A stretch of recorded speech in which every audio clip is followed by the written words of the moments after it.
Ni saa 12 kamili saa za Afrika Mashariki. Hujambo mtazamaji na karibu sana kwenye taarifa za jukwaa la KTN. Nikitumai siku yako imekuendea vyema. Karibu sana tukupashe na taarifa ambazo zimegonga vichwa vya habari hii leo. Wajua kwamba macho yote yamekuwa yakielekezwa katika bunge la Senate kujua hatma ya gavana wa kaunti ya Nairobi Mike Sonko. Tutakuwa tukizungumza naye muda usiokuwa mrefu Spika wa bunge la Senate Ken Lusaka aweze kutueleza kile ambacho kimejiri hii leo na ni nini ambacho kinastahili kutarajiwa kutoka bunge la Senate katika siku zijazo. Leo tukikuuliza wewe binafsi, unaunga mkono pendekezo la kumondoa mamlakani gavana wa Nairobi Mike Sonko? Je, unaunga mkono pendekezo la kumondoa mamlakani gavana wa Nairobi Mike Sonko? Tuelekeze kauli zako kupitia nambari 22155 kwenye mtandao wa Twitter ni @ZubeidaKananu @KTNNewsKE ukitumia hashtag jukwaa la KTN. Tutakuwa pia tukishirikisha wageni wengine. Murigi Kamande ni wakili wa masuala ya kikatiba, atakuwa kitueleza katiba inasemaje kuambatana na masuala ya kumngatua mamlakani gavana. Je, ni nini ambacho kinastahili kutarajiwa hasa wakati huu tunajua kwamba mamlaka au usimamizi wa huduma nyingi katika kaunti ya Nairobi ziko chini ya usimamizi wa NMS. Je, nini ambacho kinastahili kutarajiwa? Vile vile tutakuwa naye Mary Riviza ambaye ni mbunge maalum katika bunge la kaunti ya Nairobi, atatueleza ni kwa nini waliweza kumngatua ama kutoa mapendekezo na kupitisha hoja ya kumngatua mamlakani gavana Mike Sonko. Karibu sana mtazamaji, tukupashe na mengi zaidi kuambatana na taarifa hii. Jina langu ni Zubeida Kome. Nilivyokuarifu ni kwamba tuko naye Spika wa bunge la Senate Ken Lusaka ambaye macho yote yamekuwa yakielekezwa kwake na maseneta katika bunge la Senate kujua hatma, kujua mwelekeo kuambatana na hoja ya kumngatua mamlakani gavana Mike Sonko. Sasa hivi tuungane naye moja kwa moja. Shukrani sana bwana Spika kwa kuungana nasi kwenye taarifa za jukwaa la KTN. Natumai siku yako imekuwa njema. Imekuwa njema kabisa. Na macho yote taifa zima yamekuwa kielekezwa kwako na bunge la Senate kuambatana na hoja ya kumngatua mamlakani gavana Mike Sonko. Tueleze kwa yule ambaye hakutazama au kwa yule ambaye alikuwa akifuatilia lakini hakuelewa kilichokuwa kikijiri, nini hasa ambacho kimejiri bungeni hii leo? Hivi leo baada ya mimi kupokea taarifa ama barua kutoka kwa Spika wa County Assembly ya Nairobi, sheria inahitaji kwamba kwa muda wa siku 7 niweze kuitana Senate ili waweze kujadiliana masuala ya ile barua ambayo nitakuwa nimepokea. Kwa hivyo leo wakati nimepokea nilikuwa nimeweka katika Kenya Gazette siku ya Jumatatu gazeti kwamba tuanze kusikia hasa governor wa Nairobi ni masuala gani ambayo ameshtakiwa, yani ile nisome count zile ambayo ameshtakiwa. Na hiyo ndio nilifanya hivyo leo, na kulingana na sheria Standing Order 75(1) inapeana njia mbili za kuweza kufanya kazi hii. Kwanza ni kwamba tunaweza kuwa na special committee ya wabunge ama masenators 11 ambao wangesikiza hiyo maneno. Na kulingana na vile tulikuwa tumeketi, House Business Committee ambayo inaorodesha masuala ambayo inatakana kuzungumzwa na Senate, walikuwa wamependekeza mswada wa kusema kwamba tuende kwa mtindo wa masenators 11 kwa committee. Lakini wakati tumefika katika bunge, ikawa ni kwamba yule leader of majority ambaye alikuwa amependekeza kwamba ndio angetoa mswada huo kwa niaba ya House Business Committee, nafikiria ikawa baada ya kuangalia vile mood ilikuwa inakaa, hakuweza kuwasilisha hoja hiyo, hakuweza kuwasilisha motion hiyo. Na kwa hivyo kama sheria inasema kama hawezi kuwasilisha hoja ya kuleta majina 11 ya committee, kwa hivyo ile njia ya pili peke yake ile inabaki ni plenary. Kwa hivyo ikawa kama speaker sina njia nyingine ni kurudi kwa ile alternative ambaye ni plenary. Kwa hivyo bunge limeamua kwamba tutakuwa na plenary session, na kwa hivyo nimechukua tarehe 16, 17, ingawa nilikuwa nimesema 17, 18, lakini tumeadjust tarehe 16, 17 Jumatano na Alhamisi tuweze kusikiza ile impeachment allegations zile zimewekwa kwa Senator Sonko kama nyumba mzima kama Senate. Kwa hivyo wale bunge la County Assembly ya Nairobi watakuja, kama anataka kujiwasilisha mwenyewe ama anataka kutumia wakili atakuja, na pia Sonko atakuja mwenyewe ama kupitia kwa mawakili wake waweze kumtetea, na baada ya kusikiza haya mambo yote ni lazima tumalize kabla ya tarehe 19. Baada ya kusikiza haya yote na bunge zima, itabidi tuweze kupiga kura. Kura itapigwa kwa sababu hili ni jambo ambalo linahusu counties, na kama kuna jambo ambalo linahusu counties lazima tupate senators 24 minimum. Kama tutapata senators 24 baada ya haya mazungumzo yote kupiga kura kwamba ang'atuliwe Senator Mbuvi Songo, basi atakuwa amekuwa impeached. Kama haiwezi kufika counties 24, basi mswada huo utakuwa umepoteza, na Mheshimiwa Songo, governor wa Nairobi, ataendelea kuserve kama governor wa Nairobi. Kwa hivyo imekuwa ni hivyo, ni kwamba badala ya kwenda komiti ya watu 11 wameamua kwamba bunge lote la Senate liweze kusikiza mambo haya, kama vile walifanya ile ilikuwa impeachment motion ya senator wa Kiambu. Speaker, hebu tufafanulie kwa wale ambao hawaelewi labda taratibu za bunge, tofauti kwa wapi kati ya kusikizwa kupitia kamati ile wanakamati 11 au kusikizwa na bunge zima? Tofauti kwa wapi katika maamuzi ambayo yatatuliwa? Kama ni komiti ya watu 11, wana siku 10 wangeenda wakae na waweze kusikiza mashahidi kutoka pande zote mbili, halafu baada ya hapo waweze kuandika report.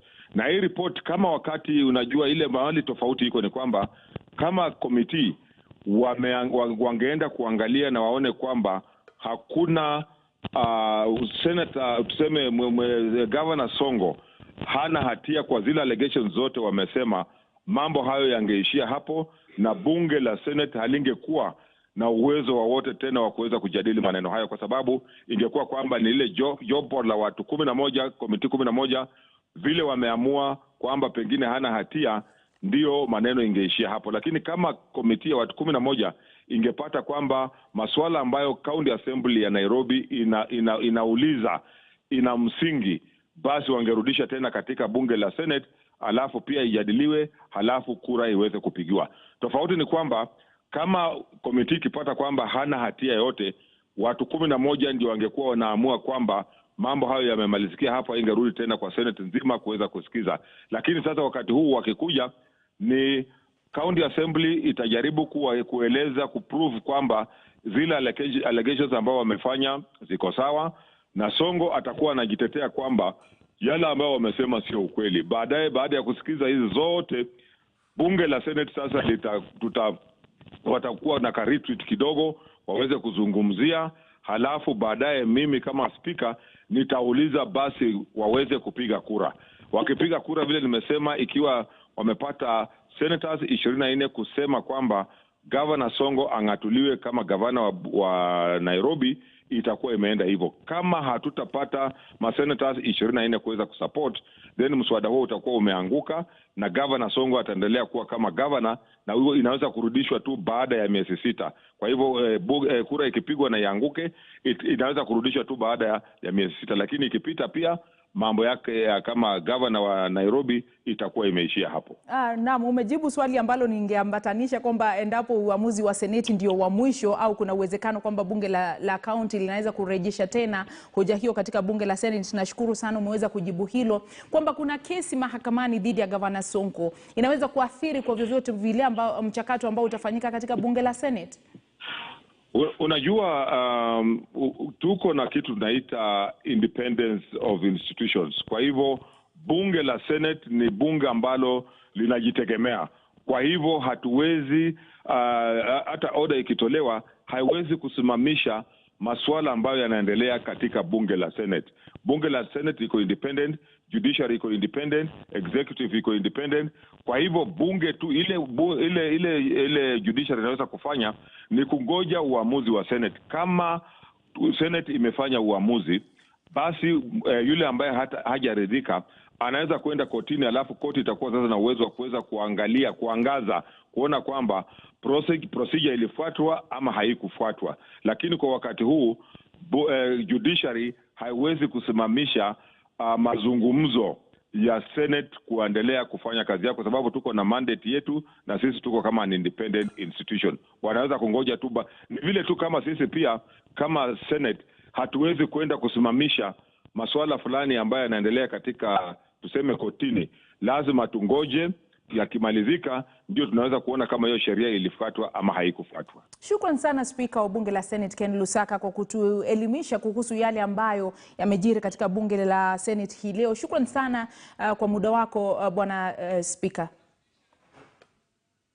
Naam, amekuwa ni Spika wa bunge la Senate Ken Lusaka akitufahamisha na yale ambayo yamejiri katika bunge la taifa ama bunge la Senate hii leo kuambatana na hoja ya kumtimua mamlakani gavana Mike Sonko ambaye ni gavana wa kaunti ya Nairobi. Sasa hivi wameweka kikao cha kumsikiliza na kumhusisha katika zile shutuma ambazo zinamkabili kwamba wataketi tarehe 16 na tarehe 17 ambayo ni juma lijalo, na hivyo tutaweza kujua hatma ya gavana Mike Sonko. Tuko naye Mary Riviza, mbunge maalum katika bunge la kaunti ya Nairobi. Mary, kuna zile hoja au mashtaka au tuhuma ambazo zinamkabili bwana Sonko ambazo zimeweza kusomwa leo katika bunge la Senate. Nini hasa ambacho kiliwakera kama wabunge wa bunge la kaunti ya Nairobi kufikia kiwango cha kupitisha hoja ya kumng'atua mamlakani gavana Sonko? Gavana wetu Mike, hatuna sio kitu ya personal, yani kitu ya kufuatilia tu mtu kwa sababu umpendi. Sisi kazi yetu ni tatu tukiwa katika County Assembly ya Nairobi. Moja ni legislation, yani kutengeneza sheria. Ya pili ni oversight, yani kumwangalia kama anafanya kazi yake. Ya tatu ni representation, ambayo inamaanisha kwamba tunaangalia maslahi ya watu wa Nairobi. Na tukiangalia hayo mambo matatu, tunaona kwamba gavana yetu amefall short, yani amefeli. Kitu cha kwanza, tukiangalia vile mambo ilivyo, tunaona kwamba tuangalie kitu kama representation. Watu wa Nairobi wako na shida ya kwamba maslahi yao hayatiliwi mkazo. Kitu cha kwanza ni hiki: wakati governor alienda State House na kuangalia pamoja na mtukufu rais, na wakasema kwamba services fulani kama za infrastructure, road na kadhalika zitawekwa katika NMS, sisi wakilishi wa Nairobi hatukuwa. Pia Speaker Elachi wakati huo hakuwa, ni yeye peke yake ndiye alienda.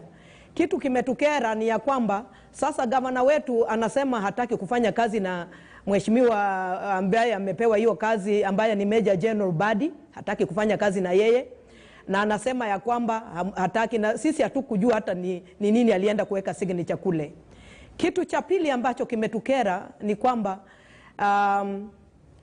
maofisa katika kaunti ya Nairobi hawafanyi kazi kwa utulivu. Kile kinamaanisha kwamba executive wanafanya kitu fulani. Kitu cha kwanza ni ya kwamba hakuna mtu ambaye ako hapo permanent, yani ameandikwa na atafanya kazi yake ya permanent. Kitu kinafanyika ni ya kwamba kazi yoyote akifanya ni ya 1 year contract, alafu inakuwa renewed, ama mtu under reshuffling, yani anachanganya, anatoa mtu huku anaweka huku. Kwa hivyo mambo hayaendelee vizuri. Kwa hivyo hakuna CEC, hakuna executive officers wale wanajua hatima yao iko aje hapo. Kwa hivyo kufanya kazi inakuwa ngumu. Hicho ni kitu cha pili. Kitu cha tatu ni ya kwamba maslahi ya watu wa Nairobi, tuseme kwa mfano kitu ambacho maskini wa Nairobi wanatarajia ni bursaries. Hizo bursaries zimekuwa kwa muda mrefu. Hata wakati wa Kidero bursaries zilikuwa zinapewa watoto wa form 1, na kuna bursaries special za zile governor anapeana kwa hali hiari yake, na kuna zile bursaries ambayo zinapeana kwa mashule. Hizo za governor zinakuwa nyingi, pesa nyingi kidogo kuliko hizi zingine. Lakini kile kinafanyika ni ya kwamba kutoka mwaka huu uanze na hizo bursary forms tulipewa wakati wa December, hatujawahi kuona kama zinafanyiwa kazi. Na tukiita CEC wa education anasema hajui vile mambo ilivyo. Tukiita mtu wa CEC finance anasema kwamba hajui kile kinafanyika. Kwa hivyo sisi tuwaache hapo katikati. Na watu ambao tunafanyia representation hatuwezi kukaa nao hivyo. Kwa hivyo kile kitu kimetukera ni ya kwamba sisi kazi yetu ya oversight inafanywa kuwa ngumu sana, kwa sababu tukienda huko ni kutupwa kama mpira. Na hiyo inakuwa ngumu sana. Alafu kuna cabinet secretary wa finance ambaye hawezi kufanya mamlaka yake, kuamua mamlaka yake kufanya mambo bila kuuliza governor. Kwa hivyo wakati anatakana atusainie pesa kama saa hii tuko na pandemic ya ambayo tunaijua ya hii ya COVID-19, wafanyakazi wetu wa health hawana mshahara sijui kwa muda gani. Wamepigana hapa, wamekuja wamefanya maandamano. Sisi tunaona uchungu kuona wananchi wetu wa Nairobi wanaekea hivyo. Kwa hivyo ni mambo mengi, hayo tu ni baadhi ya hayo. Na pia yeye pia hafanyi asante. Nitarudi kwako muda usio kwa mrefu. Tumhusishe pia wakili Murigi Kamande ambaye tuko naye hii leo. Katiba haswa inasemaje kuhusu mchakato mzima wa kumngatua gavana? Ni vigezo gani ambavyo vinaweza kumfanya gavana kangatuliwa au kuondolewa mamlakani? Asante sana Zubeida. Ni kwamba ukiweza kuangalia kipengee cha 181 na 182 kuhusu kungatuliwa kwa gavana, ni ya kwamba kuna grounds nne ambazo tunaweza tukasema ambazo anaweza tolewa kwazo. Ya kwanza ni ya kwamba kama amekiuka sheria ama ameweza kukiuka katiba. Ya pili ni ile ambayo tunaita gross misconduct ama sijui nitasemaje kwa Kiswahili. Alafu kuna ile matumizi mabaya ya ofisi, na kama anatuhumiwa ya kwamba alikuwa ametumia afisi yake kwa njia ameweza kukiuka sheria ya nchini ama ya kimataifa. Ukiweza kuangalia kwa mfano zile charges ambazo ziliweza kusomwa leo dhidi ya Governor Sonko na speaker wa Seneti, ni ya kwamba katika ile group ya kwanza ambao ni kuweza kukiuka katiba na kuweza kukiuka sheria za nchi, ni ya kwamba walikuwa na ground zaidi ya 11 ama walikuwa na accusation zaidi ya 11, madai zaidi ya 11 ambayo anadaiwa ya kwamba aliweza kukiuka sheria tofauti za nchini, na nyingi zake ni zile ambazo zinahusiana na matumizi ya pesa za umma, ile ambayo tunaita Public Finance Management Act. Pia utaweza kuangalia ni ya kwamba walikuwa wamesema ya kwamba tabia yake haijakuwa nzuri ama kudorora kwa tabia yake, na walisema katika hiyo heading ya gross misconduct unaona ni ya kwamba ni yale mambo amekuwa akiweza kuandika kwenye mitandao yake ya kijamii, kwa mfano Twitter, zile video ambazo amekuwa akizituma. Wanasema ni ya kwamba hiyo tabia haiambatani na kiti chake kama gavana. Pia katika matumizi mabaya ya ofisi ilikuwa inasemekana ya kwamba kwa mfano amenyima NMS pesa za kuweza kufanyia kazi. Pia inasemekana ya kwamba anadharau bunge la county ama county assembly kwa kukosa kupitisha ama kuweza kurelease pesa ambazo zilistahili kutumwa kwa Nairobi Metropolitan Services. Pia kunazo tuhuma nyingi ambazo ameweza kusemekana ya kuhusu procurement, kuhusu kwa mfano inasemekana ya kwamba aliinterfere na procurement ya Dandora Stadium, na ni ya kwamba Public Procurement and Review Board iliweza kumpata kwa makosa, na ikasemekana ya kwamba kunazo pesa ambazo county iliweza kupoteza. Kwa hivyo hizo ground zote inasemekana ya kwamba kulingana na sheria ya kwamba hizo sasa ndizo zitaweza kusikizwa wakati yule ambaye ni MCA leader wa minority atakapoenda Seneti, ni ya kwamba itakuwa ni yeye sasa kuweza kueleza hizo accusations zake moja kwa moja kwa Seneti, na kwamba kama atakuwa na ushahidi wote ndio ataweza kutoa. Ni ya kwamba kama kuna tuhuma yoyote ambayo Sonko ataweza kupatwa nayo katika zile tuhuma zaidi ya 15 ambazo ameshtakiwa nazo, ni ya kwamba kama atapatikana na hatia na zaidi ya maseneta 24, ni ya kwamba ni kwenda ataenda nyumbani. Kwa hivyo hakutakuwa na haja ya kwamba apatikane na makosa yote. Akipatikana na hatia moja kati ya hizo hatia zote ambazo ameweza kutuhumiwa kwazo, then atakuwa amengatuliwa. Mary, kwa kuangalia mchakato ambao umefanyika katika bunge la Senate hii leo, umeridhika kwamba bunge la Senate sasa linaelekea kumsikiza Gavana Sonko likiwa bunge zima badala ya mkondo ambao ungefuatwa, pia mmojawapo ya mikondo ambayo inaweza kutumika ya kupitia kamati maalum ya watu 11. Unaridhika na yale ambayo yamefanyika na uamuzi ambao umeafikiwa na bunge la Senate?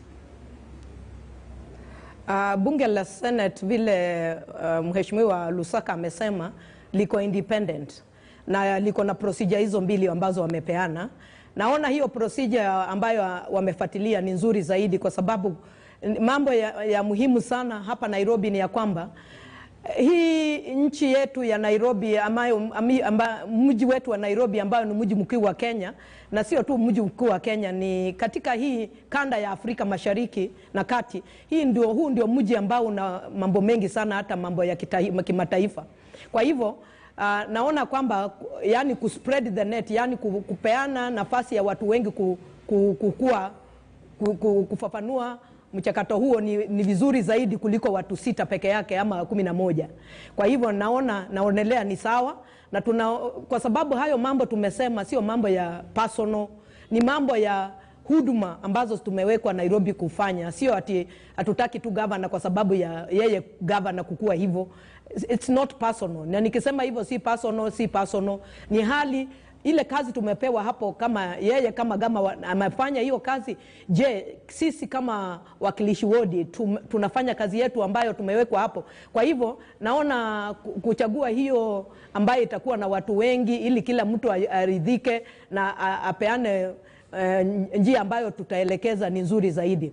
Kitu cha pili ni ya kwamba ukipeana hivyo watu wote ambao ni maseneta 47 ambao wanatoka katika kaunti zote, na pia wale wamechaguliwa kuwakilisha sehemu mbalimbali ya taifa letu, yani ya watu special groups, tunaona kwamba tukiwapatia hii nafasi, pia wananchi wa Kenya watakuwa kiangalia ni nani ana maslahi yao na ni nani hana maslahi yao. Kwa hivyo badala ya watu 11 peke yake, naona ni vizuri wakiwa hao wengi, kwa sababu macho yetu yako kwao. Kwa sababu hii kitu ambacho tumesema hapo, vile umesema minority leader Ogada, Mheshimiwa Ogada akienda huko ataweza kuchambua zaidi na ako na evidence. Kwa hivyo tutaangalia ni nani wanafuata maadili ya kitaifa, kwa sababu maadili ya kitaifa ndio tunafuata hapa.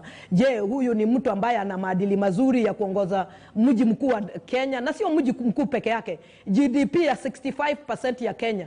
Mambo mengi sana ambayo yanafanyika hapa, hata serikali kuu kukosa pesa ni kwa sababu Nairobi mambo yake haiendi vizuri. Kwa hivyo tutakuwa tukiangalia maseneta wetu watatupeleka namna gani, na pia lazima tujue kwamba haya mambo yamekuwa yakielekea kwa muda mrefu sana, na tukiangalia mambo yote ambayo yanafanyika, tukiangalia kidogo inaenda tu kwa governor kila wakati, hata mambo ya elachi kutolewa inaelekea tu hapo. Kwa hivyo tutakuwa tukiangalia, je, hawa masenators wetu, Senator Sokaja, tunataka kuona atatuelekeza namna gani, kwa sababu sio personal. Tunataka Nairobi iendelee na NMS iendelee, kwa sababu tumeona kwa muda wa miezi karibu 5 hivi tumeona kazi ambayo NMS imefanya. Sasa governor vile alikuwa amepeana hizo sehemu 3-4 kwa national government under NMS, angeendelea na hii kazi nyingine, na tulikuwa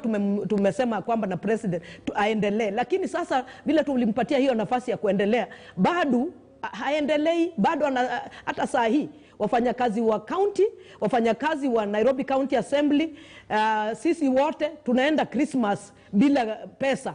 Hakuna kuna pandemic na kuna watoto wanaenda form 1 January. Kwa hivyo ni mambo ambayo mtu ambaye anafanya mambo ile anataka kwa sababu ya yeye mwenyewe, bila kufikiria watu wengine wanasikia namna gani. Kwa hivyo naona Senate imefanya vizuri. Naam, shukrani sana Mary. Tutakuwa tukirudi kwako muda usio mrefu, pamoja na kuzungumza pia na wakili. Je, endapo Seneti itaamua kwamba atimuliwa mamlakani, hilo litakuwa na athari gani katika uongozi katika kaunti ya Nairobi? Kwa sababu katiba inasema kwamba wakati ambapo gavana hayuko, naibu gavana anastahili kuchukua mamlaka, lakini sasa hivi hakuna naibu gavana katika kaunti ya Nairobi. Nairobi, kisha masuala ya spika kuchukua mamlaka, na vile vile tuko na NMS. Je, swala la uongozi litashughulikiwa vipi? Wewe binafsi tunakuuliza, unaunga mkono pendekezo la kutimuliwa kwa gavana wa Nairobi Mike Sonko? Kufikia sasa 42% mnasema ndio, 47% mnasema la, 3% mnasema hamna uhakika, na 8% mnasema kwamba hamjali. Nitakuwa nikisoma kauli zenu